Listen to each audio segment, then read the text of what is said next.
Hey, we're here. Hey, everybody. We are live. My audio's coming in now. I didn't turn it on. Oh, man. So I'm rewatching Dynamite from this week. Very good show. I actually enjoyed a lot of the wrestling this week. Good morning, Tim, Crown Wolf, Adam, Nicola, Pablo, Kayfabe.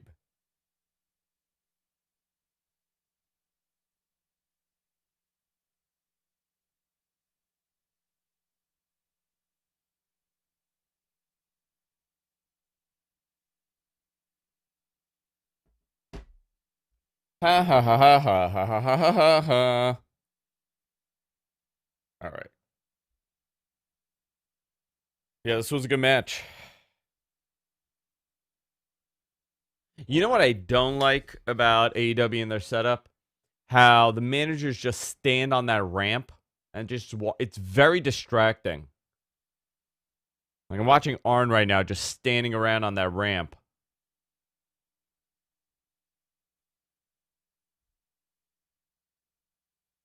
Yeah, next week is the anniversary show, right?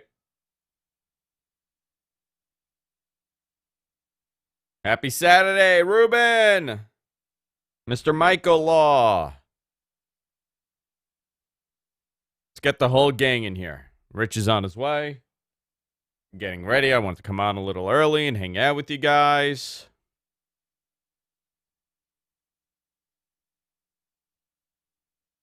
Do.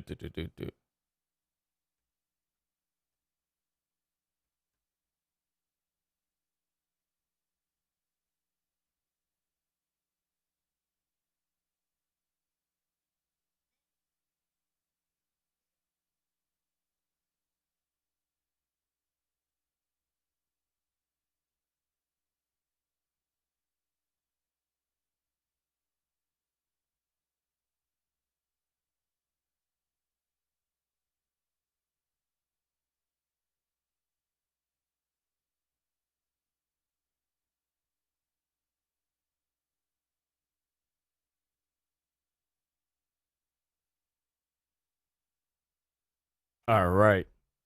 Let me tweet out that we're live and everywhere. Let me just post this everywhere right now. We're live. We're live. Man is live. Come join the chat.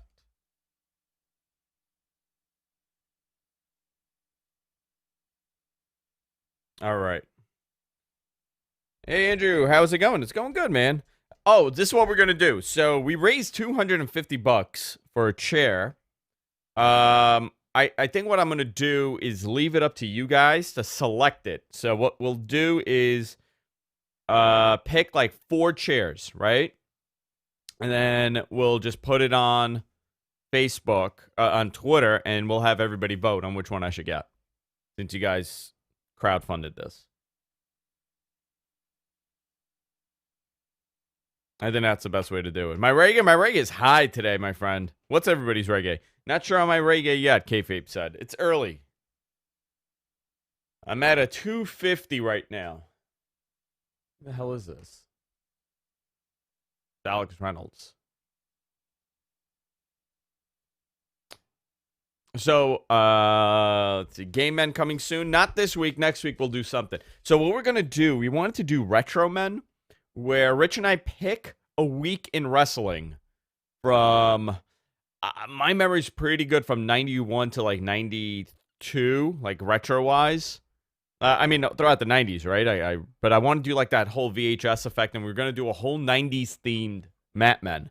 So we'll do like a late 80s, early 90s thing where we'll have the filter on. We'll do like 4x3. We're working on that now. Maybe for Halloween we'll do this.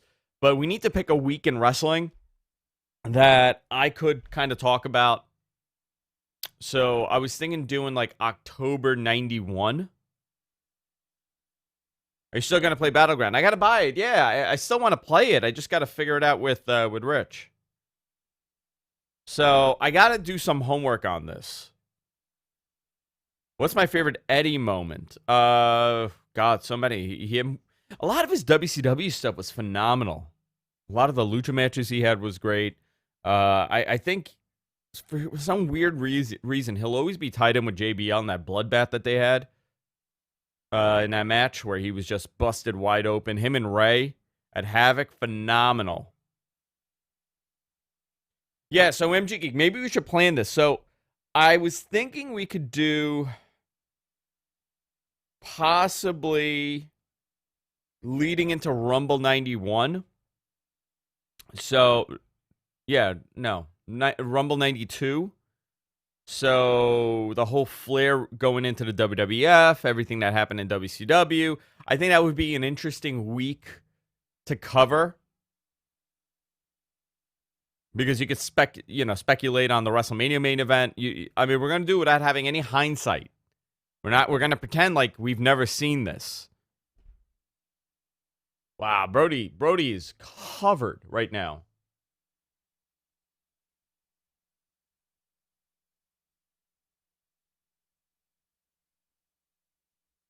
What would be the ceiling for Big E as a solo act on SmackDown? I know that they have a lot of hopes for him, which we're going to talk about. By the way, also, we're doing a Q&A, guys. So, Mr. Smalls and everybody else that has all these questions. So, when Rich gets here, at the end of the show, we're going to do a heavy Q&A this week. Also, think of some what ifs, and we'll answer some what if questions today. I think that'll be fun. You can never trust Eddie. He was Latin, Adam said. Dude, that guy was so freaking good. You know what? His footwork, there's nobody in this world that had the footwork that he had.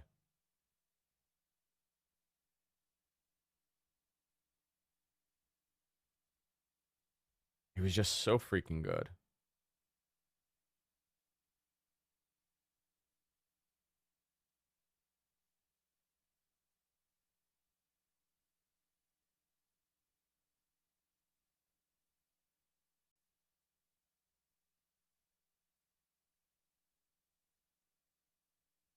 He did have a mullet for the ages. Andrew, what's your regular breakfast? When I'm going to work, I'm not really a breakfast guy, but I've had so much work and I need my brain to function.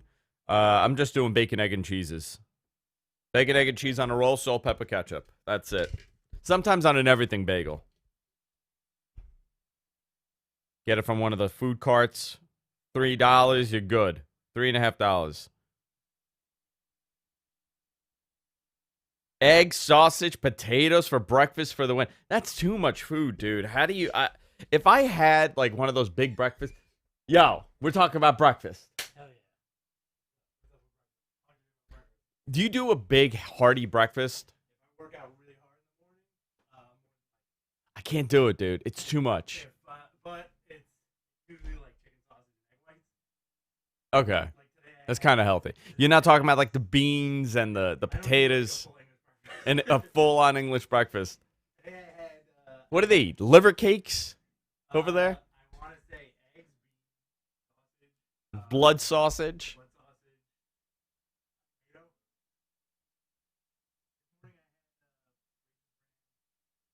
Yeah.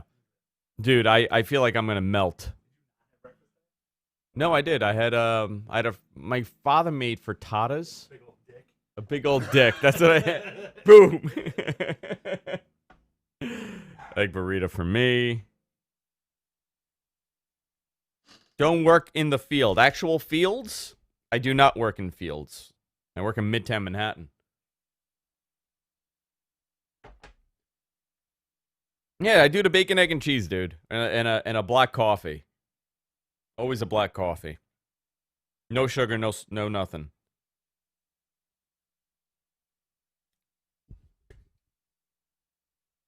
It is basically a field. Manhattan is See, I even like lunch, I don't like a heavy lunch. If I'm going to eat heavy, it has to be between like 4 and 6. I can't do like a big dinner anymore. It's like lead.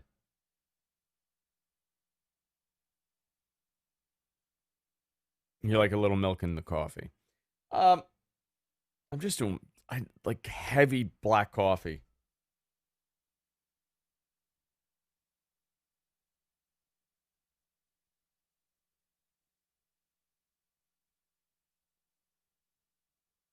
It's hard. It's hard for me. I try not to overeat. The problem is I love food too much. Dude, it's a mess here. It's a goddamn pandemic.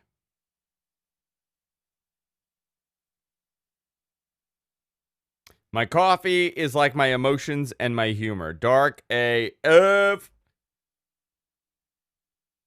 Yeah, so Lars, we gotta talk about Lars, dude. We gotta talk about Lars. Maybe we'll take phone calls too. You guys want to call in today? 888-828-1437. We'll take phone calls at the end during a Q&A. All right.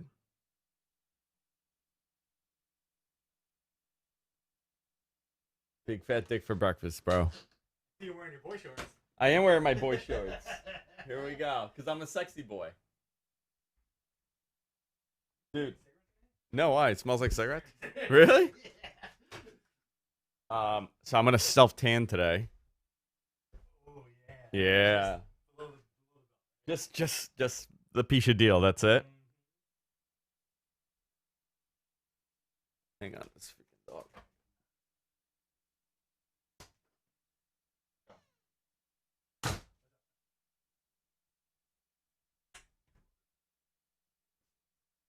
Dude, I gotta order this chair. So what I'm gonna do, I'm gonna have the audience pick the chair.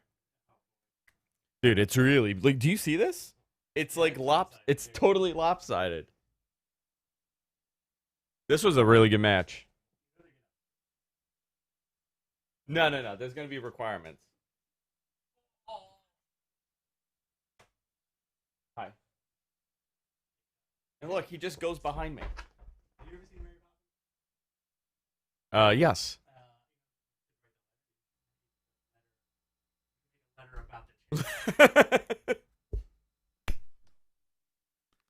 I'm in a good mood today. Oh, yeah? Yeah. Why is We that? made no money at the club the last couple nights. That sucks, dude. I mean, we. Your guy, but Yeah. like, do your main guys show up or no? No, not yet. We can't do anything. There's no Really? rooms, and there's no lap dances, and there's no. There's no reason for them to show up. There's beautiful women. If that's enough of a. Wow, I am hearing myself through. Yeah, can you lower me a little bit? Yeah, hold on. Talking to the mic. Check. Talking about wrestling. Talking about Sus. NXT. Is that better? Talking about, yeah, that's good. Hold on. Keep talking. That's good. No, I can't hear myself anymore. No, keep talking. All right, I'm talking. NXT, AEW. Cody wins the very sweaty Okay, how about TNT now? title again. Let me see. 1, 2, 3. check, 1, check, 2, 3. check. Lower, hey. lower me a tad in my headphones. 1, check, 1, check, 1, 1, check, 1. check, check, check, Is check, this you? check. That's me. You're dead, right? Yeah. Okay. 1, 2, 3. Check. Perfect. Okay. Thank you. Yeah, sweet baby Rich is here, my friends. Ooh, Christos. Christos Anesti. All right. Let me. What are we doing here? YouTube. Christos Anesti. Draft. Did you watch SmackDown yesterday? Yes. Not a bad I episode. rewatched it just now. Not a terrible episode. No, not a terrible episode at all. Your boy's back. Oh. Lars Sullivan. Sullivan, I Yeah. love him. He's a sex. He's a sex. He's a sex. Sup, dudes. You good with your shot? Yeah, I've been back, Brandon. Is that how you tweet? Yeah. This is a real low and mean. You loving me? Yeah, I've been here. 1, 1, 1, 1, 1. Already. This is something new. I'm hearing myself through your headphones. Through your mic. Should I do this? Yeah, but it never did that. Am I too potted up? 1, 2, 3. Hey. All right. 1, 1, 1. Are we Can you do me a favor? Yeah. Can you position it a little bit, like... a little bit this way? A little more this way? No, like angle it a little bit. Like this or like this? Like this. Like Why? that? What does that do? So, because I'm not able... It's not... It's Can I do that? a direction. I'm getting bounce back. Okay. Is that better? Yeah, it's weird. I don't know why. It's 1, 2, 3, 1, 1, 1. Maybe we should do a new microphone new microphone fund. It's not the 1 2 3 4 5 1 1 1. Maybe I'm too potted up. Hey, hey, hey. Yeah, that's Keep what talking. I Hey, usually hey, say hey. about you. Hey, hey, hey. I am This too. guy's Dude, last night I think this guy's too potted up right now. Depending on what you text me at what time of day, I'm pretty confident that you've taken an edible. I never take an edible before 7 o'clock. Before 11 a.m.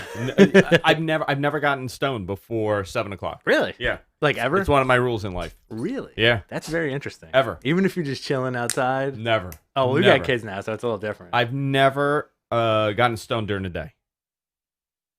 I don't, because here's the thing. Mm-hmm. When I take it, I want to go to bed. God. You know what I mean? 1 1 1. I don't like this at all. You just want to get high.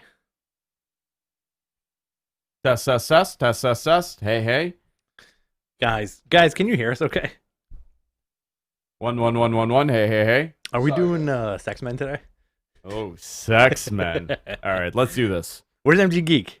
I enjoyed his story. 1 2 3 1 1 1 1 1 1 1 1 1 1 1 1 1. Hey, hey. Sorry, guys. This is something everybody I should says do it sounds good. You guys don't hear what I hear. So what I'm hearing is phasing. So I'm hearing myself through Rich's mic. I think you got to go to the ear doctor. It's got to turn your phasing off. I got to turn my phasing off. Hey, Doc, I got some phasing happening. You see, something is open. I'm hearing an open mic, and see, now it's gone. But this mic never did that. No, I turned you off, and now I don't hear it. But see, now I hear the phasing. Okay. That is so weird. Wow, wow, wow, wow, wow, wow, wow, wow. Keep talking. Give us a couple of minutes, guys. We'll be with you shortly. Hey, hey, hey. Okay, there's like a balance. Yeah. And my kid came in here, and he just started playing with the dials, and I had to reset it, but I think it came off the balance. He's adorable. He's a bad boy. He's a bad boy. Oh, is his first day of school today? Armenian. No, last week he started Armenian school. How does he like it? He loves it. He loves it. These kids love school. He's like, too many Vartons in here. Too many. They call him Hunted. They can't say his name. They don't. Like they don't understand why my kids have such American names, Taylor and Hunter. Hunter Logan and Taylor Hayden. Do they call him Logan? Hello, Hunter. That's cool. All right, you guys ready? You guys ready? I'm ready. All right, let me. First of all, what you want to do? Grab your wife by the nape of the neck. Oh yeah, sex man. I forgot. Tell her she looks like former New York City Mayor Rudy Giuliani. That was fun on Sunday night. That was a lot of fun. If you guys missed Sunday night, we got to edit that and post it. Yeah, it's on Patreon, right? No, it's not. Why not? What happened? I don't do the watch-alongs. I don't post the watch. It's a one and done. I really thought you posted it on Patreon. No, it's a one and done. Man, but they are recorded. They're recorded on on YouTube. Okay. But I don't like post it like a podcast. It's only on YouTube. Okay. YouTube exclusive. We got to start putting them on Patreon. Them shits was good. Last week was good. Last week was fun with them, Mr. Gonzo and Jonathan. Yeah, last week was actually one of the most fun ones we did. I'm actually blown away, and I'll talk about that today on how great our freaking... Whoa. Oh, yeah, that looks so much better. Look at your color now. Yeah. I'm very pink today. I was out in the sun yesterday a lot. I get pink. I don't get tan. I had to color correct you. I get extra pink.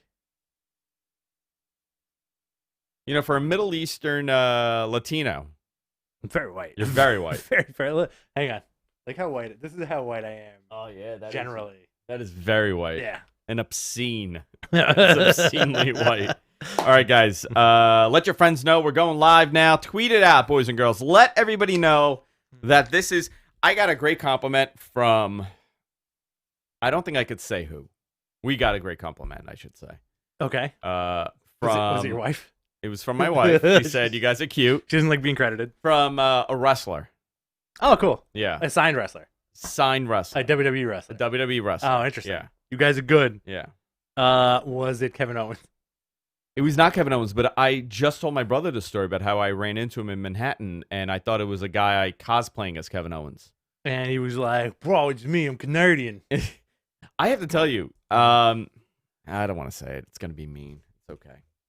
I'm not going to be mean today. Why don't you just tell everybody what's happening? I was that weird. You know what? I get why shit. Vince won't push him. This is the guy who said yes. No. Kevin Owens, I'm talking about. But he's pushing him now. Why? You know whenever it's like, why doesn't Kevin Owens get a huge push? Vince McMahon hates Kevin Owens. Yeah, I get it. I saw him in real life. He's not. You know what I mean? Yeah. He's. Oh, that's okay. That's what you mean. Because you also have to remember he's wearing a lot of compression gear under his stuff. Yeah, he's like sucked in. Mm-hmm. Like he's like a big belly dude. Yeah, he's not. Oh, you think his belly's like? I too think big. Vince sees him and he's like, fuck belly. Yeah, belly. So who's the guy that likes this? Can I take a guess? Off the air. Okay.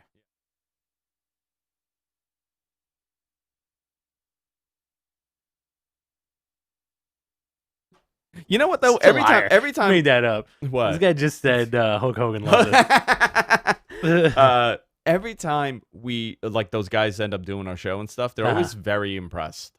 Well, I mean, how could you not be? It's but the response is always the best. It's like, hey, you know what? I thought this would be like a fucking podcast, but you guys are really cool. If you want to go an extra 15 minutes, no problem. We do usually get that. You know what I think the big difference is? We actually have cameras that work and that are not aimed at our chins. We're not doing this. It's not the upshot of, and then you see like a gross wall behind you with like a cum stain on it. Yeah. I'm not saying there aren't cum stains behind me because sometimes, I get real excited. Something happens. All right, you ready? I'm ready. All right, let's do this. We'll begin in 3, 2, and 1. Hey everybody, welcome to Matt Men, your source for all things professional wrestling. I'm Andrew Zare, and I'm joined by the excitable one, Rich Stambolia. Very excitable. Rich is very excitable. What a week. I had a week. How about you? Did you have a week? I had a week. The week before this was more of a week than this week. This week wasn't too bad. Yeah. It was good. I actually wrapped up a lot of work before I was supposed to, and then now I'm kind of slammed again, which is also really good. Champagne problems, right? That is a very good problem to have. I'm officially back at work. Like I haven't worked in years because I'm trying to open up essentially a club as a restaurant.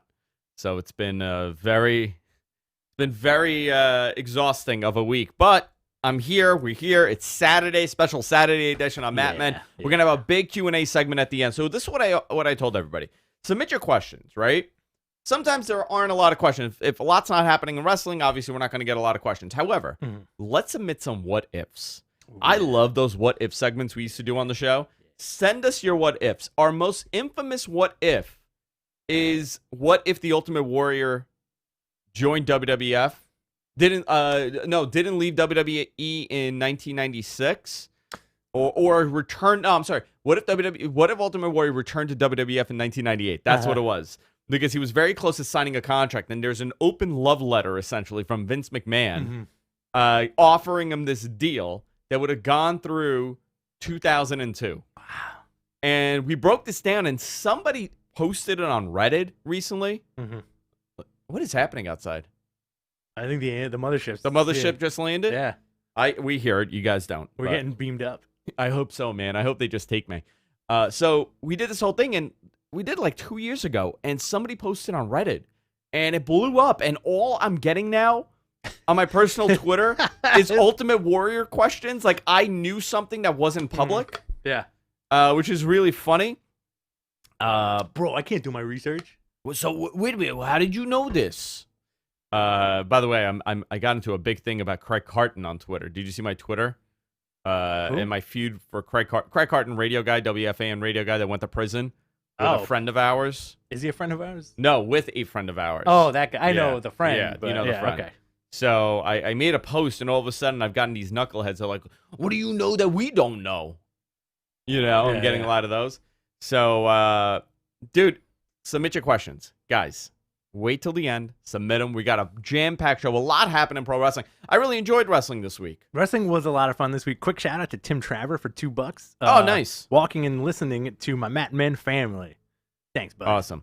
I also did Jonathan's podcast. Jonathan Rizk? Yep. called that The guy? Risky Why Show. would you go on that guy's Why would I go podcast? on that guy's show? Stinks. I got to tell you, man, I loved it. I had such a great time doing a show. If you guys, he'll post a link in the chat. If you guys want to check it out, he interviewed me. Spoke about a whole slew of things. I did not know that he was like a long-term GFQ fan. Jonathan? Yeah, and in Yeah. 2013, he tried to hack the website. You know what's funny? John and I don't really know Jonathan as well as you do, but he constantly tells you what a big fan he is, and you him. You're like, that's great. Listen, I don't know if people are really big fans. And he's like, no, bro. Like I used to watch like the Hotline with you and Kunal. Yeah, you watch it. Yeah, that's what I did. Dude, it's amazing. To hear that. But anyway, let's talk about wrestling. So, Raw was Raw. Fine. It was okay. It was okay. Yeah. I I tuned out, to be honest with you. the big story there is that Mustafa Ali is the leader of Retribution. Do you like that? You know what? I don't dislike it. Okay. I'm glad that they're doing something with him. That's a little different. 100%. You know, this guy was a squeaky clean babyface, former cop turned wrestling. Yeah. He's very progressive in his philosophy. Yeah. He was very likable, and then now they're turning him into a heel. Do you think? Okay. So, and you have a better memory with this stuff than I do. Got a question. Yeah. Did he get injured at some point and it stopped his push? Oh man, what was it? It was he did get hurt. Yeah, Okay. he got hurt, and then I still believe the hacker was going to be him. And they started doing the hacker thing, Yeah. and I think at some point they came up with this retribution concept, and they're like, well, why don't we just do that? So I don't know if they're going to tie everything in, because now it makes sense that he could control the lights and the cameras, because he's a hacker. It makes sense. I also like how the internet blew up on Monday with not so much the internet, but social media blew up on Monday with the tandem of, well, he's the leader of Retribution, but yo, why can't he also be the hacker? Which is also kind of true, right? Yeah. Why can't he do double duty and be I was the hacker the whole time? I feel like they ditched the hacker thing and put it in the garbage. No, I definitely think they ditched the hacker Yeah. thing and they moved on to this for him. But I was told that there is another bigger name in Retribution. So Mercedes Martinez is out. Is out, yeah. Shane Thorne, Shane Thorne. you got But they said that Shane was a placeholder. right. Well, temporarily it's Shane Thorne, Yeah. right? Shane Thorne. He's brace face. What? Mace. Mace? He's Mace. Mace. He's Mace. Which one is Mace? T-Bar is Dijakovic. T-Bar is Dijakovic. There's Mace. Mace. Slapjack is Slapjack is Dio Madden. Dio Madden is Slapjack. What a ridiculous thing. First of all, his name is, he already has a wrestling name. Yeah, Dio Madden's a great name. Dio Madden is a great name. It stands out as different. And they're like, no, you're Slapjack. Oh, terrible. You know what? That's all. That is such a out of touch T-Bar, Mace, and Slapjack. You know what Come on, bro. You know where I feel like that name came from? Where? So when they What, Slapjack or T-Bar? Slapjack. Okay. So when Brock Lesnar did the Can you say it again? Slapjack. It's so funny you say it. Slapjack. So they did the that quick angle where Brock Lesnar destroyed Dio Madden. Just murdered him on the Right? announce booth, yeah. I feel like, and this is fantasy booking and fanboy Mace is shit. Dio. Mace is Dio. Slapjack is Shane Thorne. Oh, I thought Slapjack was. But give me Dio. your theory anyway. Anyway, I thought he was Slapjack. My theory is Brock Lesnar destroys him, comes back, and goes, "Hey, I got rid of Slapjack out there."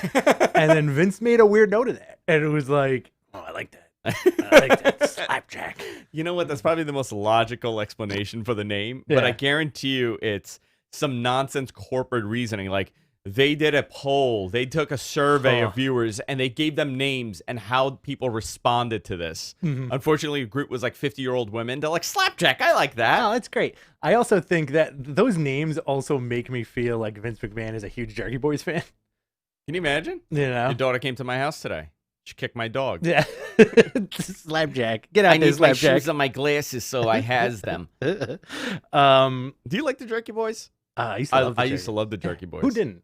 If you grew up in New York in the, In the 90s, 90s, forget it. yeah. It was They all were the Jerky best. Boys all the time. They died, right?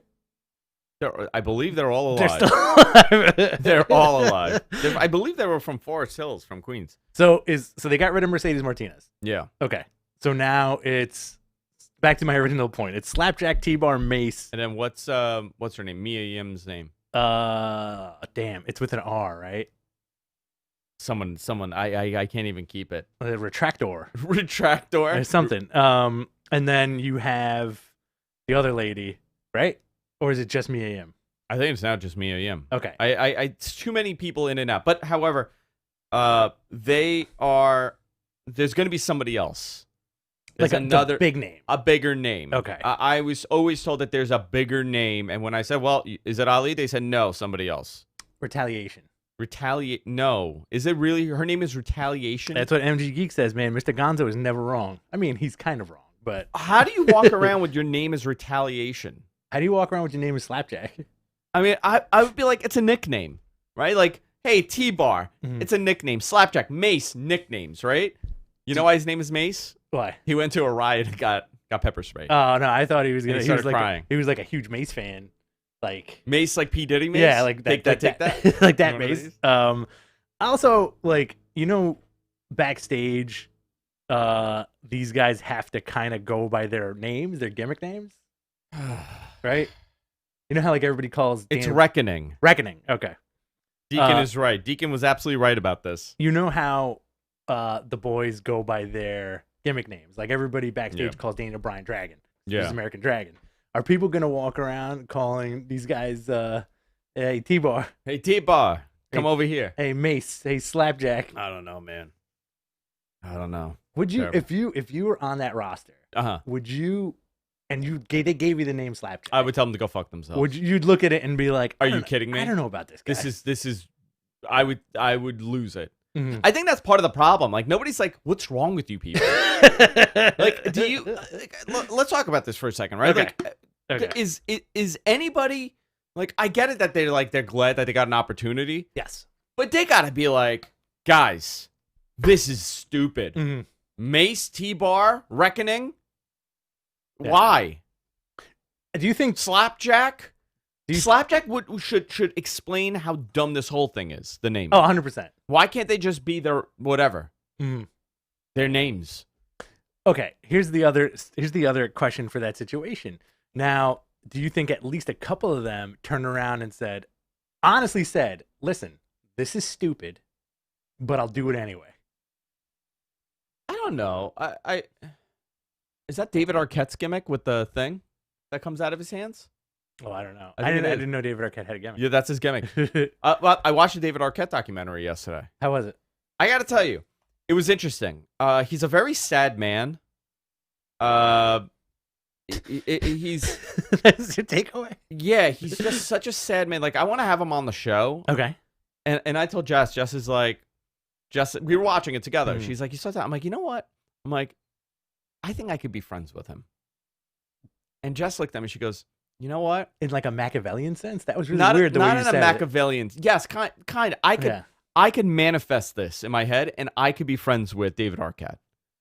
Like we're gonna be pals. Okay. Like we'll be pals. And Jess is like, because you know what? If you did have an actor friend Mm-hmm. that happened, that like it would be David Arquette. Okay. I could see you saying like, oh, I'm good friends with David Arquette.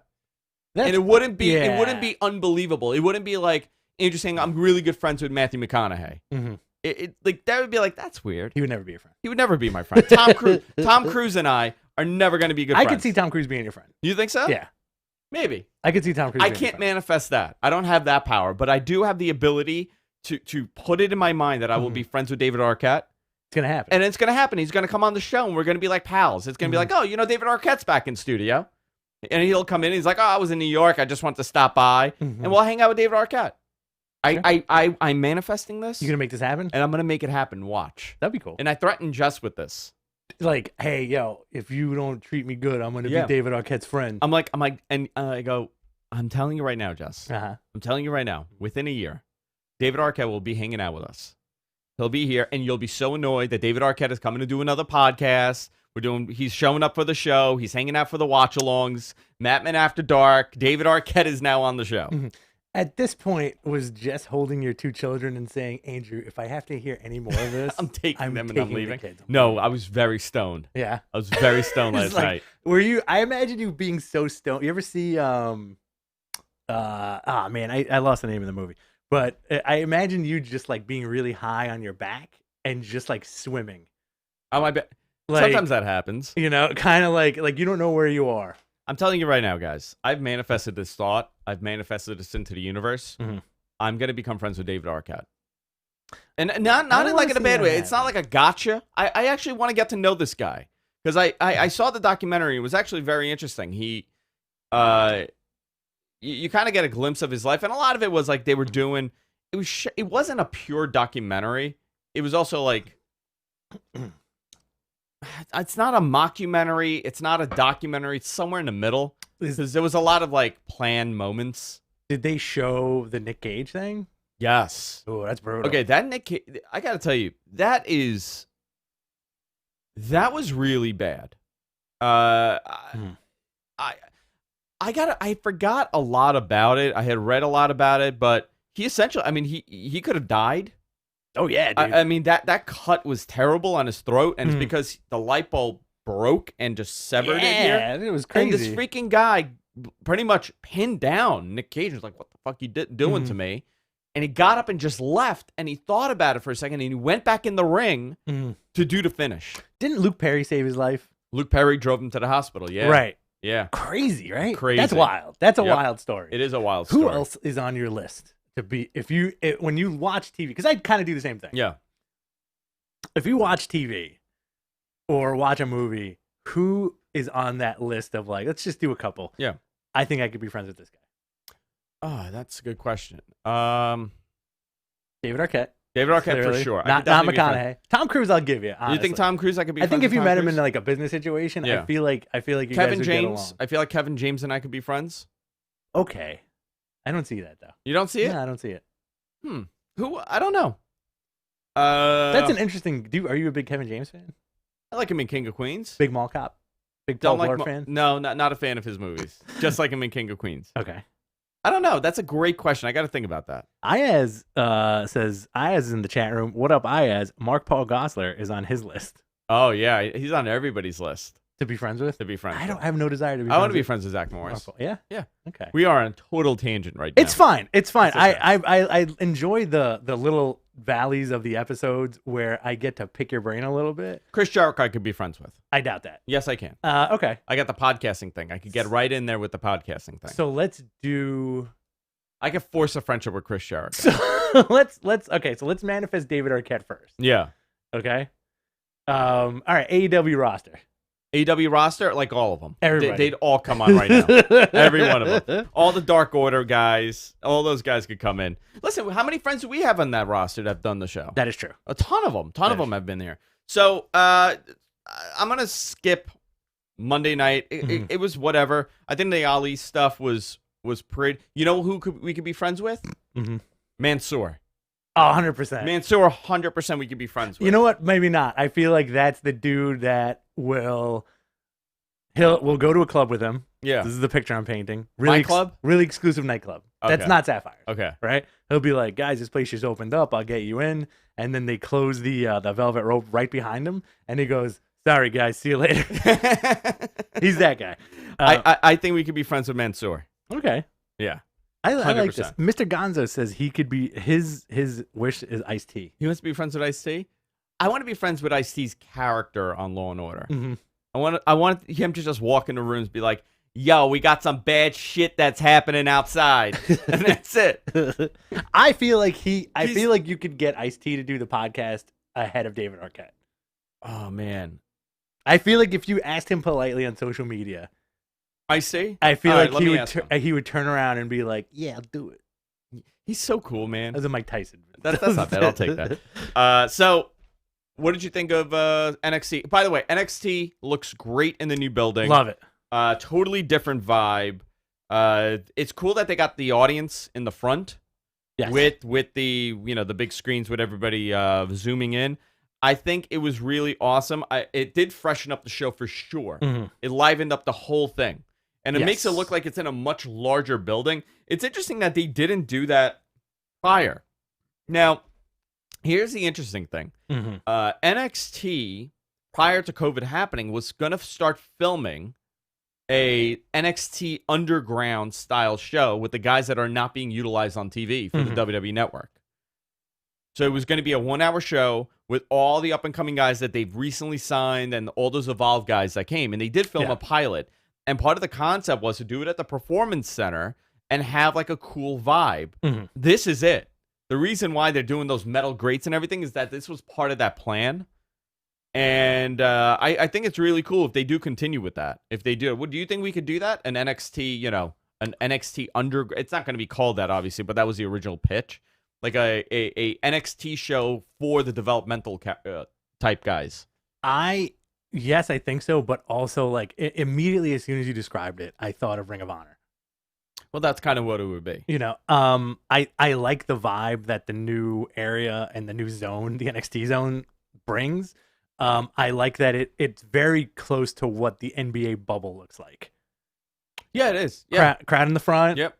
Screens and everything. I like how the screens are just flat against the wall as opposed to the Thunderdome, which the Thunderdome makes me dizzy. Yeah. I'll tell you that right now. That Thunderdome makes me dizzy. It's too many lights, too much going on.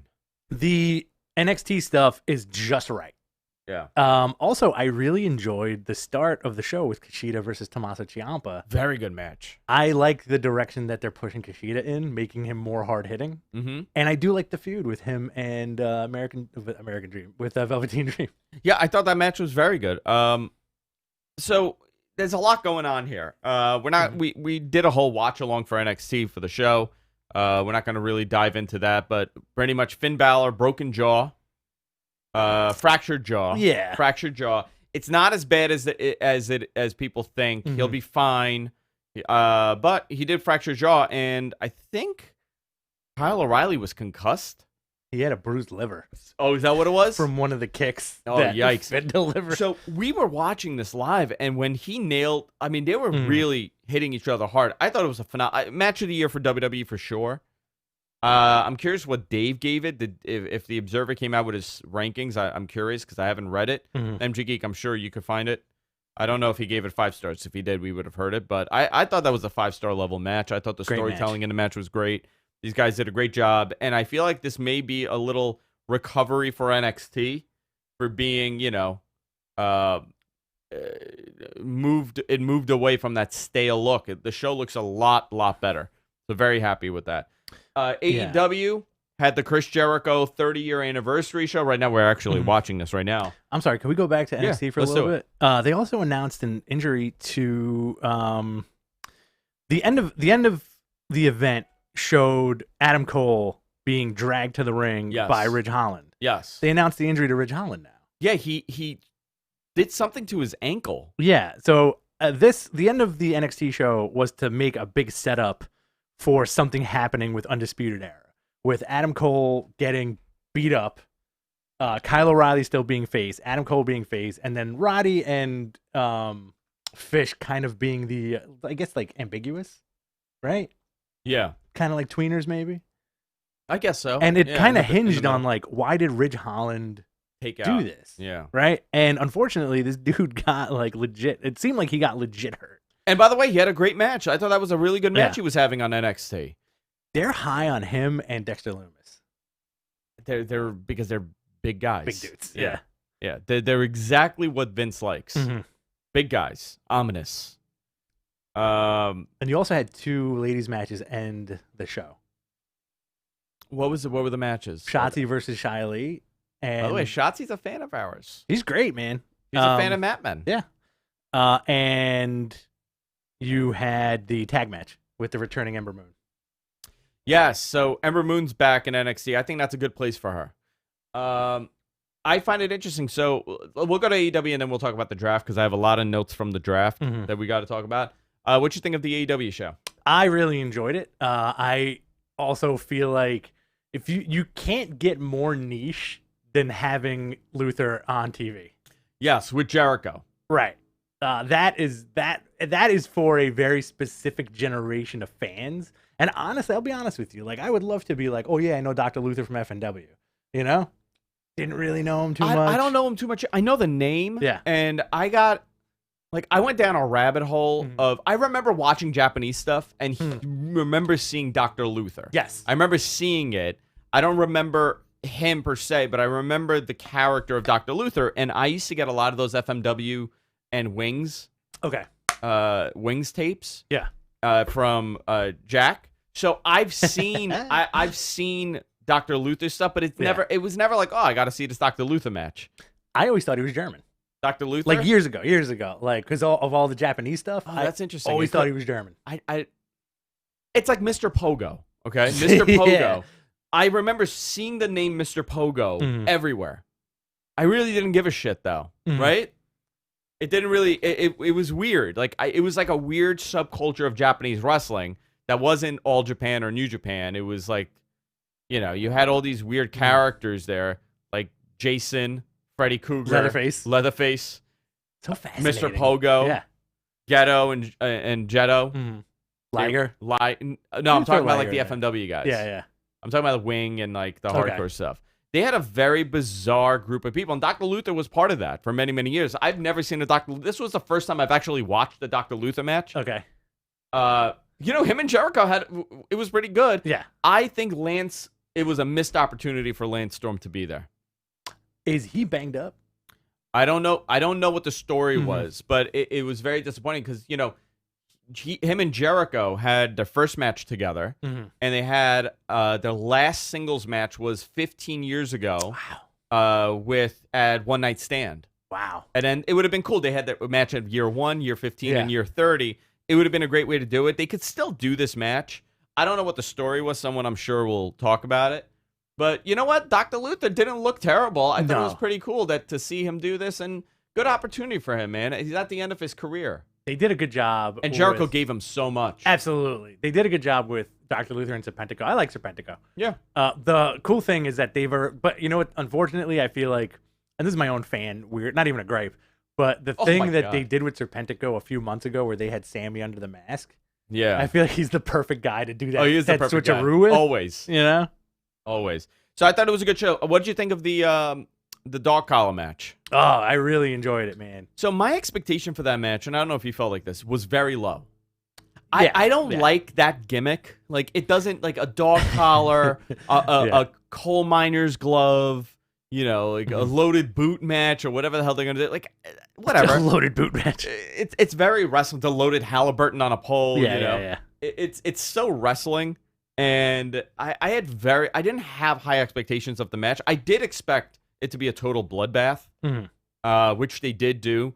I thought it was a very good match of solid TV. I mean, as far as like a dumb gimmick goes, it was probably the best match like that I've seen in a very long time. The best dumb gimmick match? Yeah, like a dog collar match.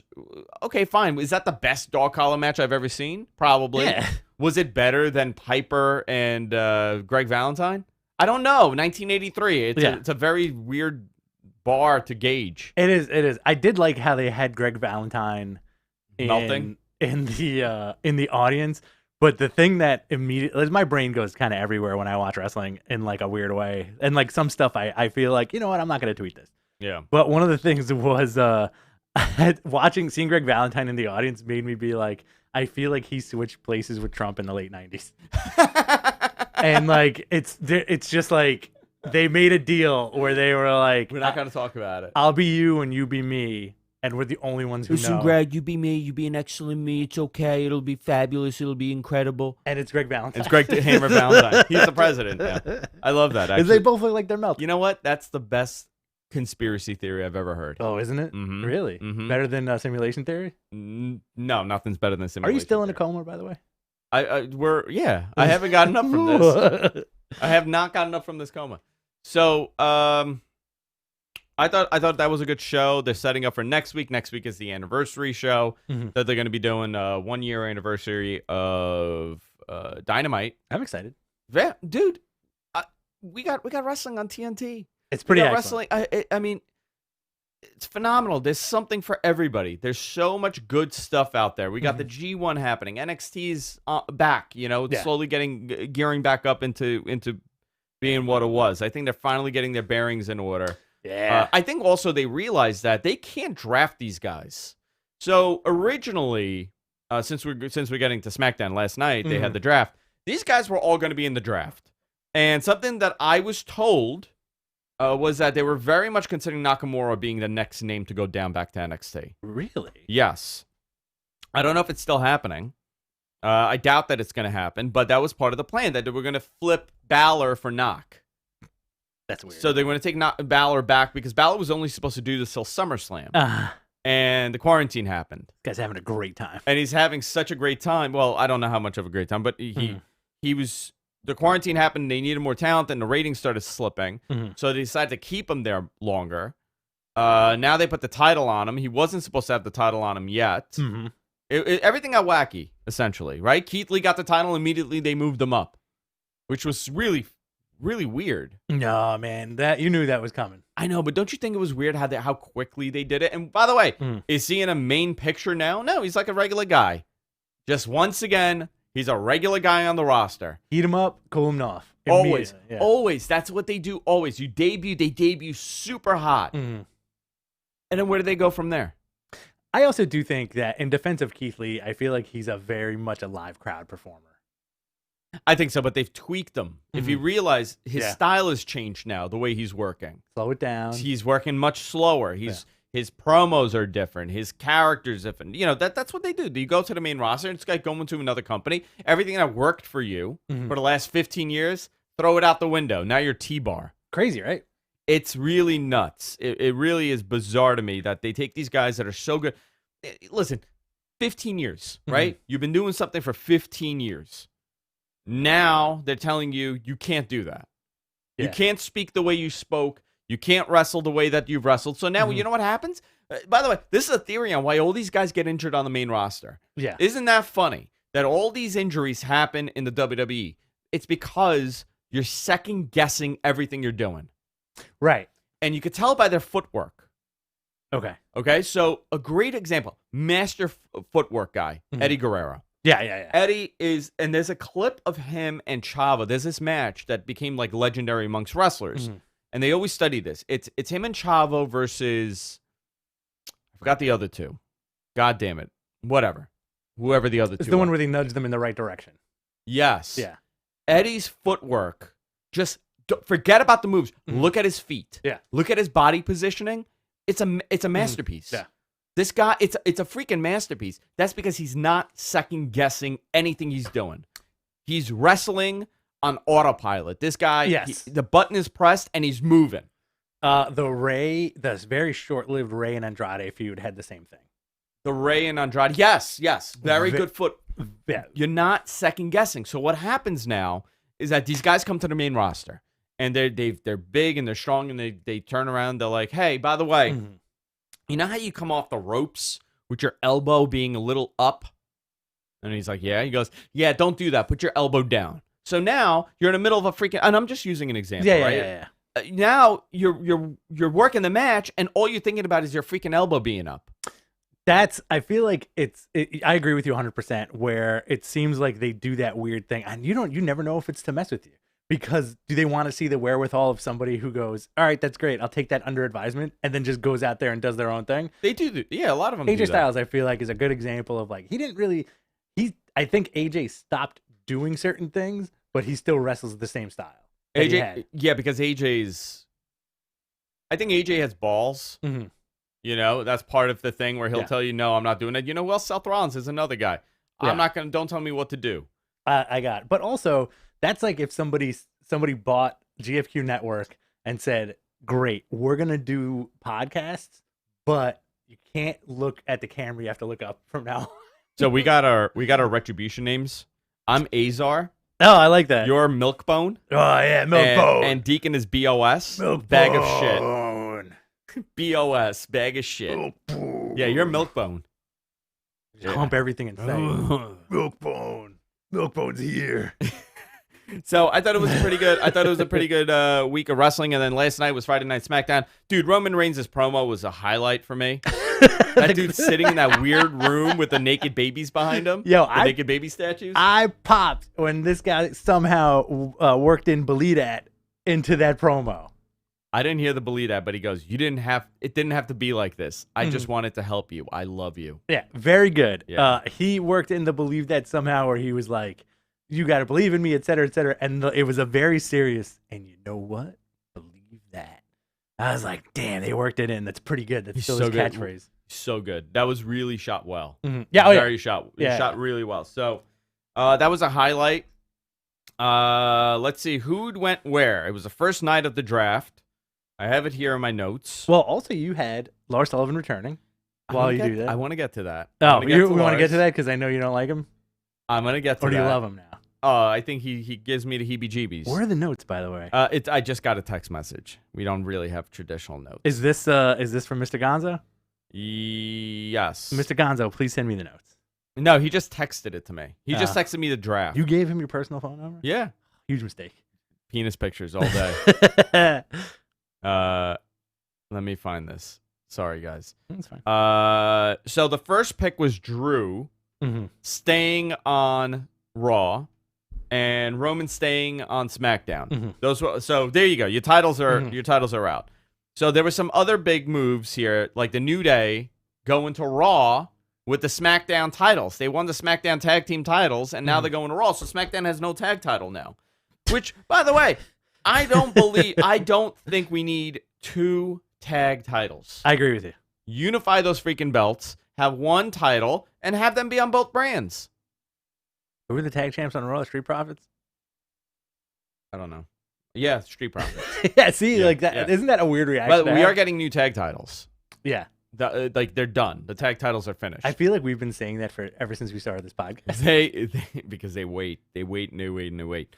So we are getting new tag titles, and maybe they're going to unify these things. Maybe there's going to be a swerve, and Street Profits get drafted to SmackDown. I don't know why they would do that, but let's see.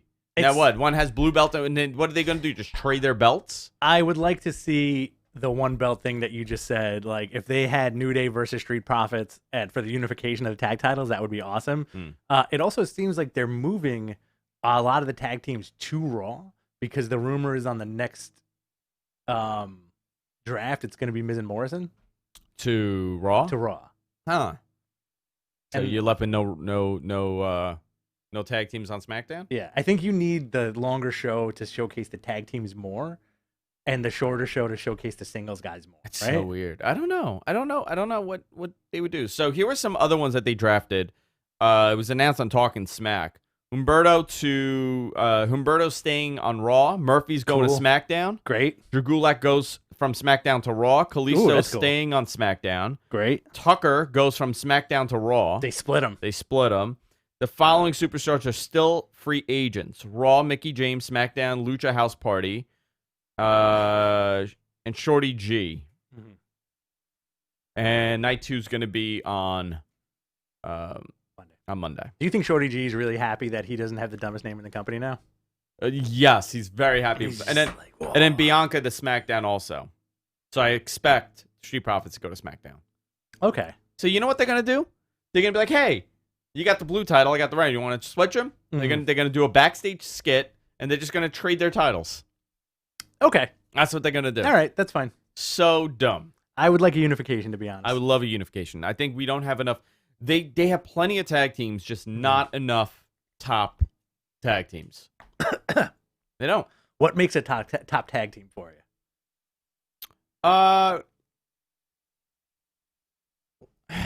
Let me preface. Oh God, let me preface that with: do you consider the New Day a top tag team? Yes, yeah.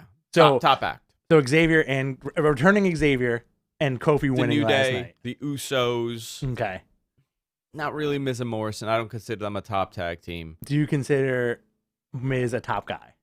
No, a solid mid card guy. Really? Yeah. Interesting. Yeah, solid like upper mid card. Do you consider Ziggler a top guy? Do I consider Ziggler a top guy? No. Solid upper mid card guy. Okay. Interesting. I feel like on paper, yes, but I think the reality is those are two top guys that the company would never get rid of. Oh no. Yeah. I'm saying my perception. Perception wise. Yeah, perception wise on TV. Okay. Yeah. So what would you like to see? What tag team would you like to see on WWE TV? That's like a dominant tag team. Oh, they've had them all. They've lost them all. Gallows and Anderson, great top tag team. They didn't do crap with them. They had one run. They had one run, and that was it. They had FTR, another top tag team. They did nothing with. One run also, right? They had one run also. It's bizarre because they don't give a crap about tag team wrestling, and they don't know what to do with it. Mm-hmm. So they're like, okay, whatever. They commit to it for a couple of weeks and they drop it. It's very interesting. Do you think the 80s and 90s were the tops for WWE as far as tag team wrestling went? Yeah. Or technically late 90s to 2004, 2005? Because that's when you had the TLCs. They've never handled tag teams that well. Like, look at Demolition, right? LOD came in, they forgot about Demolition. Mm-hmm. Powers of Pain, Mm-hmm. right? Wasn't that? Yeah, the Powers of Pain. That was another tag team. Mm-hmm. Didn't do anything with. I think tag teams are really weird. They don't ever commit. Could we say that the golden age of tag teams was the Hardys, Edge and Christian, Dudley's era? Yeah, that was probably their golden age. Okay. And they split all of them up, right? They split all at some point. Everybody gets split. Because they can't deal with the tag teams. And I find that very interesting. Vince loves divorces. If Yes. Vince could have it his way, he'd get a divorce every other week. Barbarian and Warlord. Yeah. And Mr. Fuji. It's kind of fascinating because do you think it's also like, well, AEW is kind of dominating the market as far as like they have a monopoly on like great tag team wrestling, right? At this moment, yeah, I think it's a way better tag team company. Well, apart from also like every company, every roster on every company, right? They probably have the best. Yeah, tag they have the division. best tag teams. Yeah, Very they interesting. have the best tag. I think if they got Gallows and Anderson, it would have really solidified it. I think now WWE, if they commit a little bit, they could have a really good tag team. Yes. But in NXT, however, you've seen tag team wrestling become a main event draw. Oh, absolutely. Between when they had the Viking Raiders there and they had DIY and Revival was there. Street Profits. Well, I forget. I don't think the Street Profits are a top act. What about not a fan of them. Heavy Machinery? Heavy Machinery. No, I don't consider them either. What about what was The Mighty Don't Kneel? They sucked in NXT. Okay. They didn't do anything. AOP, Authors of Pain? AOP was a good. You know what? I thought they would suck, and then you saw that match with DIY and how they did it and Undisputed Era, and you saw how good they could be. Phenomenal. Undisputed? American Alpha. American Alpha was fantastic. Yep. What about Undisputed? Undisputed. Because you had Red Dragon as part of that, which was fantastic. What? You know? Red Dragon. Bobby Oh, yes. And I think DIY too. DIY may have been the top, but then you had Mustache Mountain, and then you also had you have a lot Imperium. of good tag teams. You have a lot of stuff to play with on that roster. They do. They have a tremendous amount of stuff. Are you okay? I'm okay. Why? Are you getting bad news right now? No, why? Your face is dropping. Is it? No, I'm looking at the screen because they're locked up here. I'm looking at the feed. Take a lot of a lot of that, a lot of this. Oh boy, everything. So yeah, I don't know. I think everybody's doing something. You want to do some Q&As? I want to hear your thoughts on Lars Sullivan return. Yes. How could I forget Lars Sullivan returned to interrupt. It was Matt Riddle. He interrupted Matt Riddle and who was he in the ring? Jeff Daddy. And Jeff Hardy. Lars looks weird. I think it's hysterical that they call him the Freak. Because now we know that he's really fucking insane. He's a really insane guy. For people who don't remember his story, a lot of stop and start with this guy. Yeah. Right before he debuted, he got they found a bunch of really stupid posts on bodybuilding.com. I think a lot of people forget what bodybuilding.com was in the early 2000s, in the mid 2000s. It really was. It wasn't necessarily only about bodybuilding. What happened? No, I'm smiling at you. At me. Yeah. Oh, hi. It wasn't a website just for bodybuilding. It became like a very bizarre troll group on that covered everything. And yeah, obviously the bodybuilding was a big part of it, and a lot of meatheads were there. But it became like there were all these different subgroups, and a lot of it was just like very aggressive trolls. And he would go and make posts on there, and he would enlighten us with his theories on race, on genders, on everything, right? But you got to remember, he was a 19-year-old idiot. He was a kid, so he got attacked with this stuff right before his debut. He made a post saying, I'm embarrassed by some of the stuff that I wrote, blah blah blah. That was a long time ago. I don't think like that. And he debuts on the roster. and he runs away. Right. Right? He ran away. He disappeared. Mhm. And then he finally came back. And he got hurt. Right. He tore whatever it was. It was a bad injury. And then right around that time, it comes out that he was in gay porn videos. Mhm. And now you're like, my God, this guy is very confusing. It's fine. You could do it. You could do what you want with your body. You can do whatever you want. But I think what makes it interesting was his stance on Right. homosexuality. Yeah. And his stance on all these things. Like, I feel like he was a very troubled young man. Mhm. And now it's followed him. Not because he was in a gay porn, because of his thought process. Right. He's now back. And Triple H liked, apparently, a post that somebody said this was Lars's best match, and it's a screenshot from that video. Oh, And boy. Triple H liked it and unliked it. That's pretty good. Apparently, that's what they're saying today. But I don't know, man. I feel like he's tainted goods. Okay. I don't really care to see a Lars Sullivan match.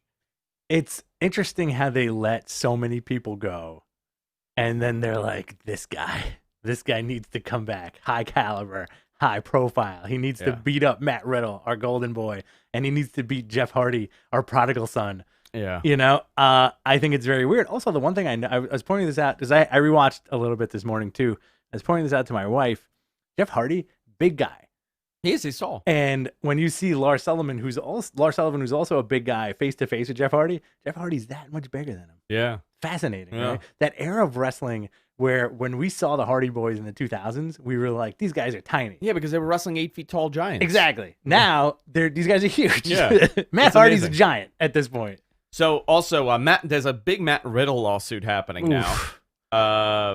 His accuser is now suing him and the WWE and also Gabe from Evolve. Oh yeah. So I don't know. I find this whole thing very complicated because they were suing her and he was suing her and now she's suing them.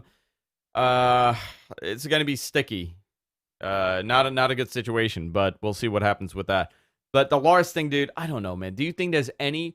He was going to be on WrestleMania wrestling John Cena. Yeah. Think about that opportunity. And this guy he couldn't do it. The pressure got too much. You know what, dude? I would be like, guy, all right, this isn't going to happen. I know we invested a lot of time and a lot of effort with you. Let's just cut this. Go live your life. I don't think you can do that anymore. Why? I feel like you have to, like, we live in an age, which is great. We live in an age where you have to really look out for the mental health of your employees for the most part. And they're looking at it as a liability. And I think they're looking at it as like, well, if we can help this guy, let's try to help this guy. As opposed to like, I feel like if it was the 90s or 80s, they'd say like, well, he couldn't cut the mustard. So we bounced him. And that's it. And then he'd do like indie shows and show up on like a high school gym or something, right? I don't know, man. Whereas now it's like they're trying to help the guy. They see something in him, you know. But I still find it odd where it's like, well, weird choices this year that WWE made, like firing all these people. Kept Velveteen. Right, which is we don't even know what's happening with that situation, the Matt Riddle situation, the Lars Sullivan thing. It's all very strange. But wrestling in and of itself, very strange, right? Yes. So I think it's just like on par for the course when it comes to the bizarreness and carniness and oddball shit that pro wrestling can do, you know? Yeah, pretty much. It's a bizarre industry, so we'll see what happens. I don't know how, dude. I feel the same way about Lars Sullivan as I do about Velveteen now. Tainted meat. It is tainted meat. Tainted meat. Give us your questions, guys. Submit them in the chat room. Also, give us your what ifs. Give us your what ifs. What if whatever it is. Immediate question. You ready? Yeah, let's go. Aaron Banks, 2-part question. 1, do you think they would bring Enzo and Cass back? No. 2, have you guys... I think yes. You think yes? Yeah. Okay. 100%. 2, have you guys been keeping up with Ring of Honor? I've been enjoying the new episodes. It looks more like a sports presentation, unlike AEW. Yeah, we spoke about that a couple of weeks ago. Yeah. I think they're doing something good with this tournament, and it's a nice restart for them to kind of figure out what's going to work and what's not. It's more of a wrestling show. It's more of a sports show, like Aaron said, and I actually like it. What do you think? I I feel like I've never really. I watched Ring of Honor a little bit, and I fell off with it during the pandemic because they weren't producing anything. And I saw a little bit what they're doing now. It's okay. I feel like you really have to do more to get people's attention. And on that note, NWA Power, I think, is trying to come back. They are also trying to come back. You know, so I mean, like, I really also do think that a lot of these companies need to put aside their differences and really start reaching out, like Billy Corgan did with AEW. By the way, you brought up something interesting. On Okay. AEW, you had Cyrus on, Yes. right? He was on Impact. He's a VP of Impact. He was on their show. Don Callis. Don Callis. I don't think people remember him as Cyrus. Don Callis. Cyrus the Virus. That was his name. And you had Tanahashi on. Yeah. Congratulating Chris Jericho on 30th. Listen, now this doesn't mean that Impact and AEW are working together, or New Japan and AEW are working together. However, this opens up more. This is opening up more communication. You're already seeing the NWA tie-in here, right? With the title, the NWA Women's title being defended on a pay-per-view, or I'm sorry, the NWA Women's Champion challenging on a pay-per-view title, the NWA title being defended on AEW television on TNT for the first time. I brought this up and nobody seems to care. I think it's a big deal. I care. The first time a NWA title is being defended on TNT. Absolutely. Which is baffling to think about because they weren't on TNT. They were on TBS when the NWA title was happening. So I think this is a nice open-ended thing where I know for a fact that these guys go, like the core elite guys, when they did all in, the concept was that everybody would be involved. Yes. Right? You would have New Japan guys, you'd have Ring of Honor guys, you'd have Impact guys, you've had NWA guys. I don't know if NWA was around then. Indie guys. But we would have all these guys. We got a caller. You want to take this? I don't know. Caller, you're on the air. Who's this and where are you calling from? Hello. Caller. Are you still talking? I can't hear you. Caller, you're on the air. Oh, this is one of those Chinese scams. Oh, okay. Yeah, that's what it is. I always giggle when you say we have a caller because it usually doesn't go right. It never goes right. Guys, if you want to call in, call in. What's the number again? 888-828-1437. That's 888-828-1437. My vehicle's warranty has expired, and my green card is apparently expired, and I need to pay them $1,000. Oh, boy. Otherwise, you're going to get deported? I am going to get deported. Oh, man. They're going to ship me back to my planet. I asked, call in. Yeah, I asked. So I think it's interesting that we're seeing it, but the goal was that they would have this mega show, the all-out, all-in thing would be their mega show of everybody coming together. Why not? Why not display the best that you have there? And you don't have to put another promotion over. Tanahashi could be on there wrestling another New Japan guy. Oh, forget it. Yeah. I think it's a possibility. And also, you got to also remember, look at how many wrestlers on the AEW roster currently are able to go and wrestle in New Japan. Tremendous. To further solidify your point, it was Cody and Nick Aldis at All In. Cody and Nick Aldis at All In, yeah. Right. So they have done the NWA stuff before. And also, I think you had Dreamer also, and Dreamer was doing House of Hardcore. House of Hardcore, yeah. Yeah. I do think they need to hedge their bets and just like kind of start working together again, especially with the New Japan thing. Also, Orange Cassidy not only challenging for that TNT title again, but tweeted out when is Best of the Super Juniors. He did, and somebody else wrote something. Somebody said, when is the tag tournament?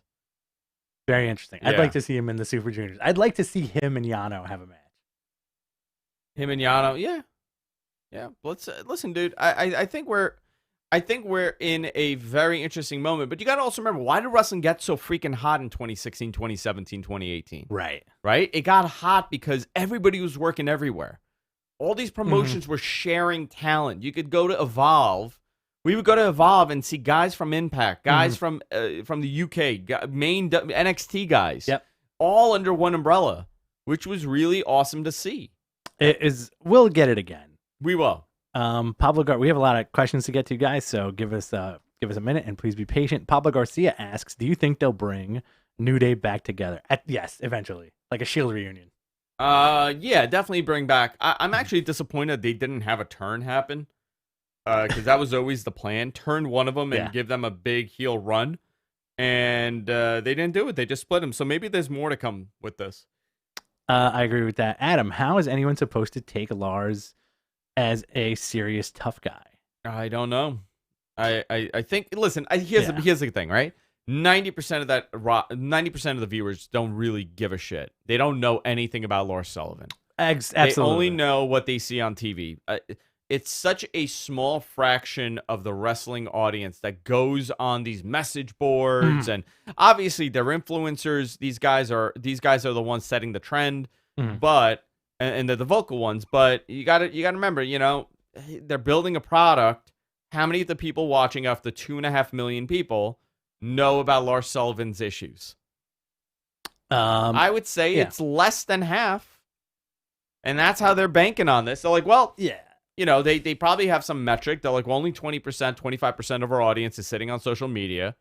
And most of these guys don't know what happened. So let's give them another shot. Also, they've invested a lot of money in this guy.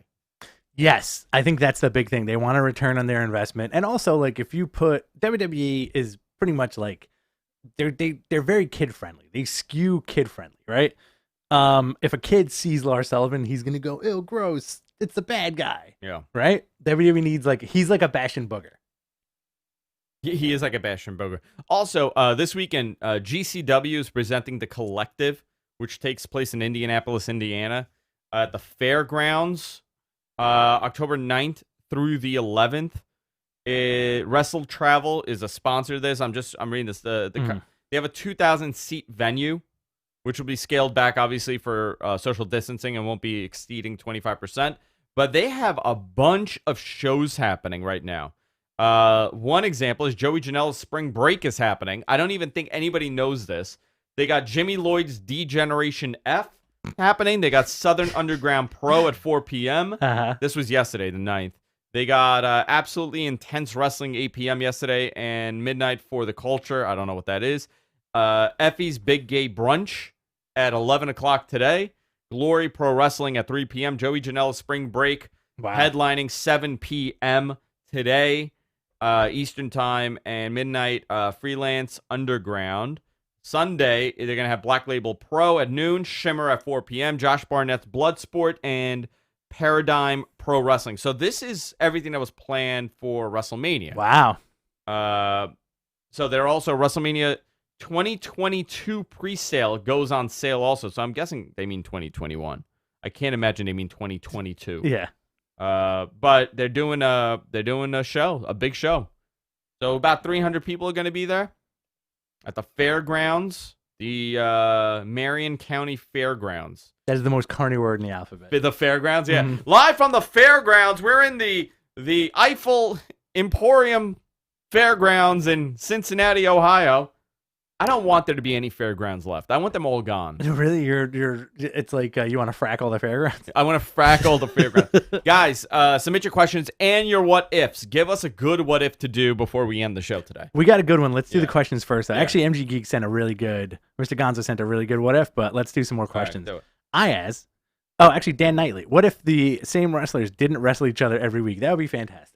Man, what a concept that is. Do you think WWE told the New Day they were being split up? I don't know, man. Judging by Big E's reaction, I don't think they told him. Yes, they knew. You think so? Yeah. All right. They're not gimmicking the boys again. The boys again. Yeah. All right. Let's see. They stopped that a couple years ago. I forgot who. There was a couple that got split and they flipped the fuck out. Mm-hmm. And then they caused a chain reaction. Who was it? God, I cannot remember what it was. Was it Miz and Maurice?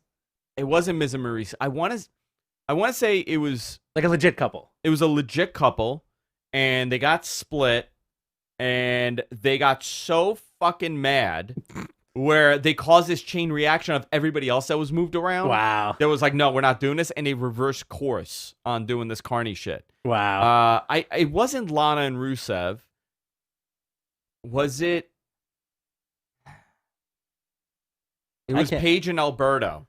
Really? I think that it began then. You mean yeah. You mean Alberto Del J-Lo? Oh my God. 20. He's facing 20 years in prison for sexual assault, kidnapping charges.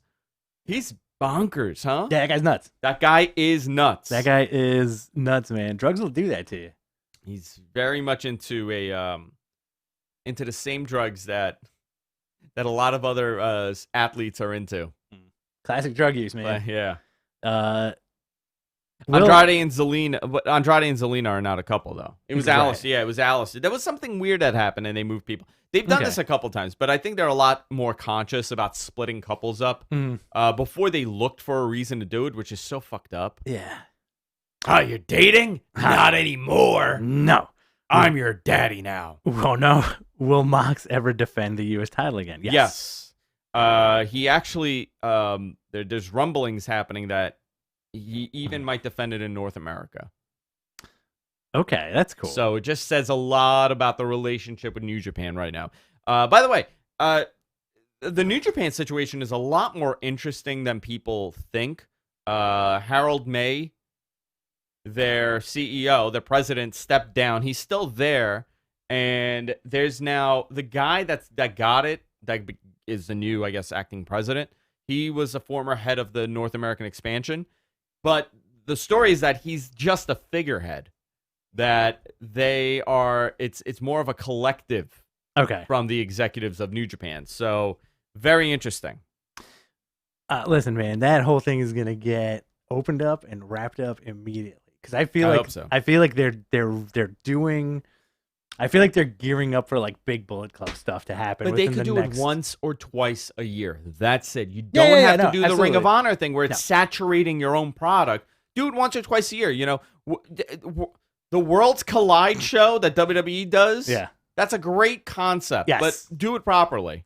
I think they got it right with all the Jericho New Japan appearances. Yeah, they did a perfect job with that. Like vignettes. Yep. And have him show up and do the match, you know? Yeah, like his Okada series of vignettes, fantastic.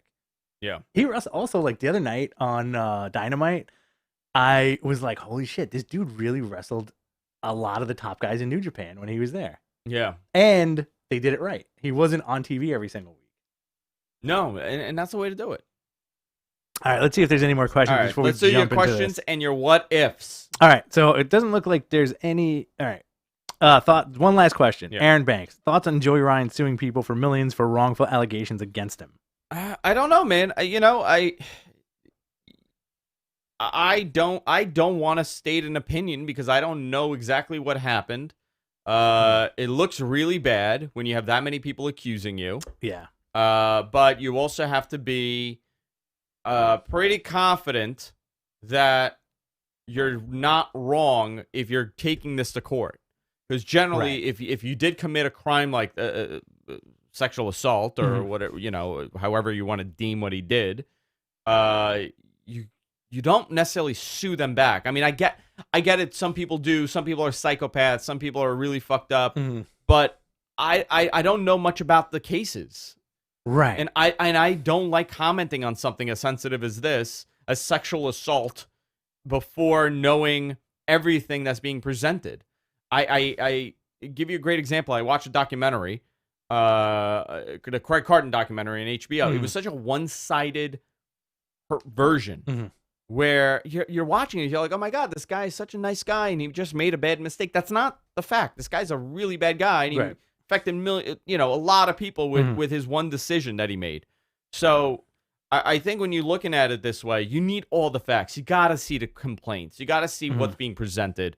But I don't even know, you never want to think this guy's capable of that, but you also don't want to think these people are capable of making up a story like that.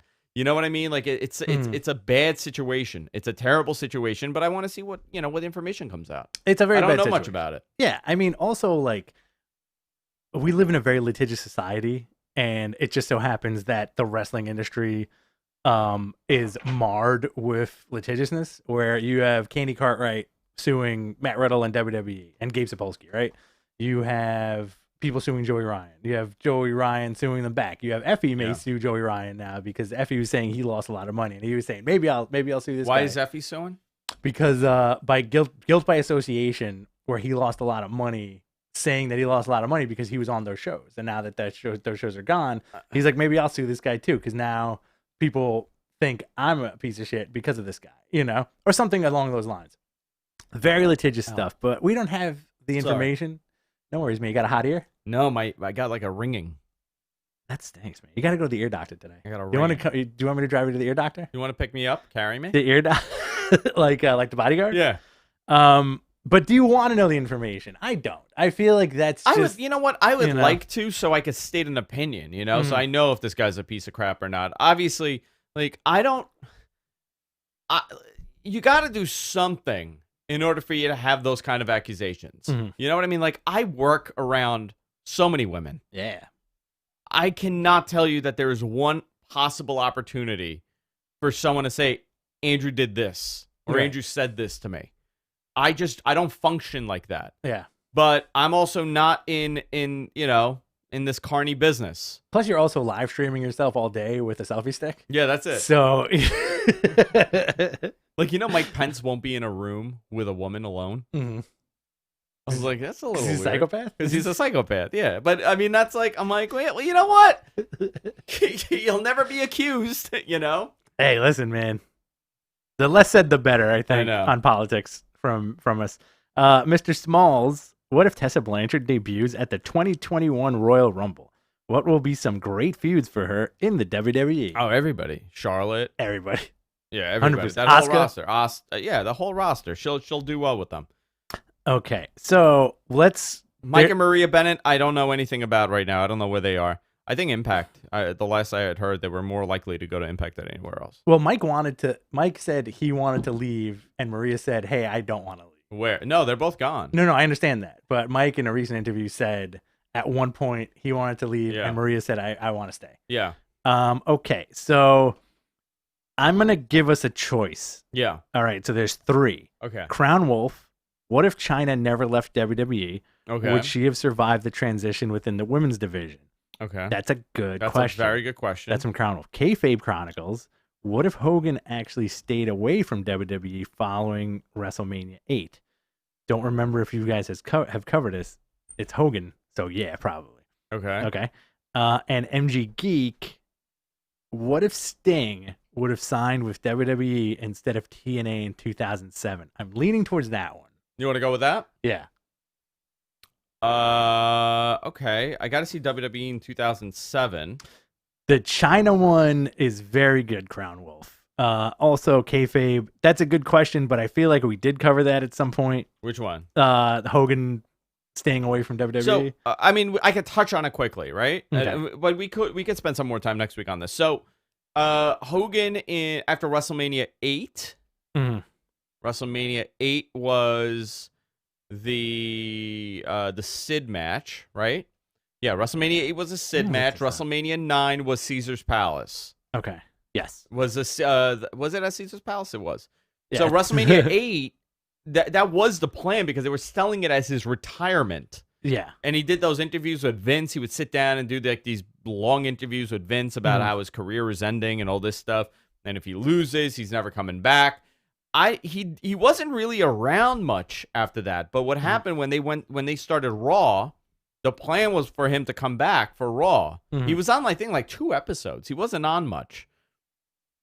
Okay. I think he left June 1993. That was his last match with Yoko. He did a couple of the European matches after that, and that was it. We did go into this. Right? We did go into this. We went into this a while ago. Because he was supposed to drop the title to Bret Hart at SummerSlam 1993. Right. So I don't think it would have been totally possible for Hogan to disappear after 1992. I don't think that Hogan in 92, 93, late 92 to 93, made no difference. Made no changes to anything because he wasn't on the SummerSlam 92 card, which that was held in Wembley Stadium. That was headlined. Remember, the Ultimate Warrior came back, so that was Ultimate Warrior and Macho Man and Flair. That was that whole thing going on there. So I don't think it would have been there would have been any difference in the trajectory of WWE.